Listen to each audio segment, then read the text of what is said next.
حبايبي الحلوين وحشتوني، ازيكم عاملين ايه؟ راجعه لكم بفيديو قوي جميل جدا، يا رب يعجبكم. هنعمل مع بعض الزيتون بتاع رمضان. جايبه شويه زيتون يا ولاد، ما شاء الله، تحفه تحفه تحفه. تعالوا بقى شوفوا معانا الفيديو هيمشي ازاي. معايا بقى الحبايب، انا جايبه اللي في الطبق الكبير اللبن البنفسجي ده 3 كيلو ونص زيتون. واللي في الطبق الاحمر والابيض دول 3 كيلو. معايا بقى ده كيلو جزر مبشور، ومعايا ملح بحر خشن، ومعايا كيلو فلفل حامي على بارد. فلفل رومي مكبب على بارد. حامي على بارد. واللي هو الشطة الطويلة دي، ضربتهم حلو في الخلاط او في الكبة زي ما انت المتاح عندك، زي ما انتوا شايفين كده. وهبتدي بقى انزل بالجزر ومعايا زيت اهو. الزيتونة هننزل بقى بكمية حلوة من الجزر، وشوية من الفلفل اللي احنا ضربينه في الخلاط. بتقلبي بقى الكلام ده كله حلو بقى على العصفر وحبة البركة. وتعملي بقى ايه، تقلبيهم وتنزلي بهم في الجردل بتاعك. شوفي بقى الفيديو ماشي معايا ازاي، وكملي الفيديو للاخر. واللي بيتابعني يقول لي بيتابعني من انهي بلد. زي ما انتم شايفين اهو، نزلت بحبه من العصفر على حبه البركه. يلا وفري ودبري، واعملي اقل حاجه. مشي بيتك، خليكي ست واعيه وناصحه كده وشطوره، ومشي بيتك باقل حاجه. انا كنت هنا بشيل في حاجات بتبقى في الزيتونه من تحت كده مش بحبها، بس ندى قالت لي سيبها يا ماما. الزيتون ده انا قعدته يومين، كنت كل يوم اغير، كل شويه يعني كل ساعه كده اغير عليه الميه، عشان الزيتون ينزل المراره في الميه. زي ما انتوا شايفين كده.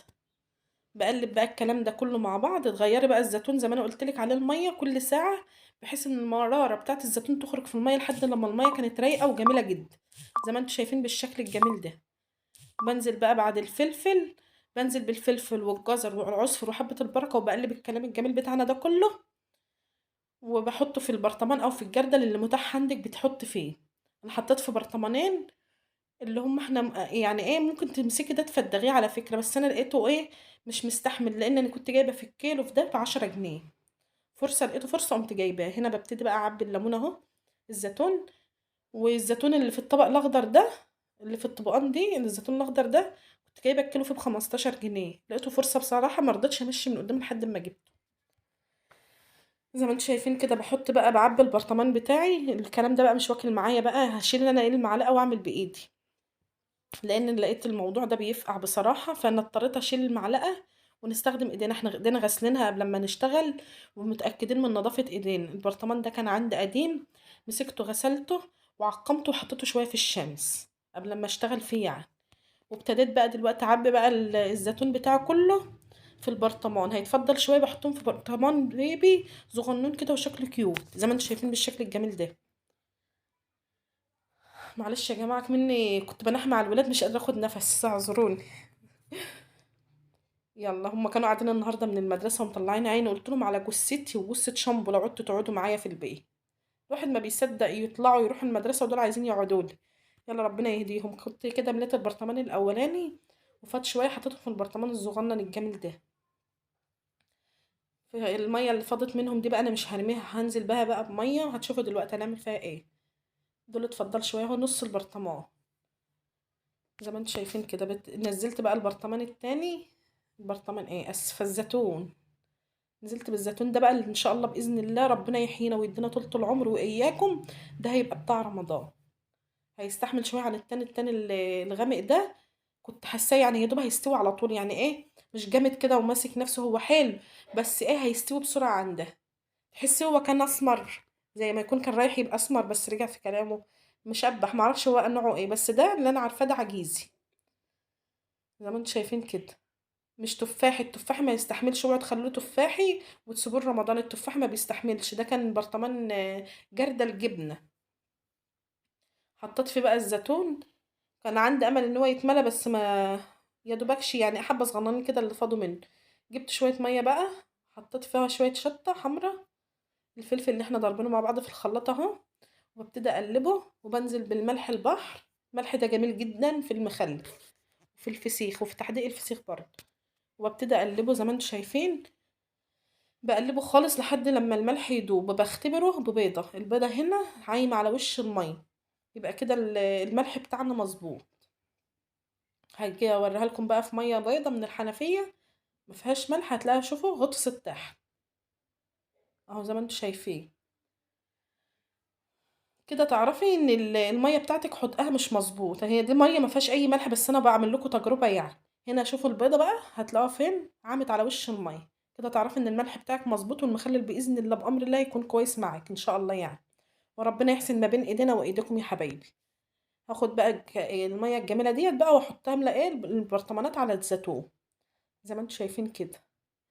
وما تفتحيش على الزيتون بتاعك الا ايه لما يستوي عشان ما يريمش منك، ولما تيجي تاخدي منه تاخدي بمعلقه خشب او معلقه معدن يعني، متحطيش ايدك عشان ما يريمش وكده. زي ما انتم شايفين كده اهو بفضل ميه، شايفين ميه جميله حمرا وجميله ازاي. يلا اضغطوا لايك للفيديو اذا عجبكم، وما تنسونيش في دعوه حلوه من قلبكم، بالله عليكم انا محتاجه دعوتكم الايام الفتره الجايه دي، فدعوه حلوه من قلبكم ليا ولكم بالمثل بامر الله يعني. زي ما انتم شايفين كده بقى ايه، ما بتمليش البرطمان ميه للاخر عشان بتفور، وببتدي بقى احط زيت عشان اقفل عليه الزيت دي بتخليه عازل ما يخشش هوا، وارجع بقى في الاخر احط عليها اكياس، بس انا كنت بوريكم يعني شكله كده. هنا انا بتفرجه لكم اهو.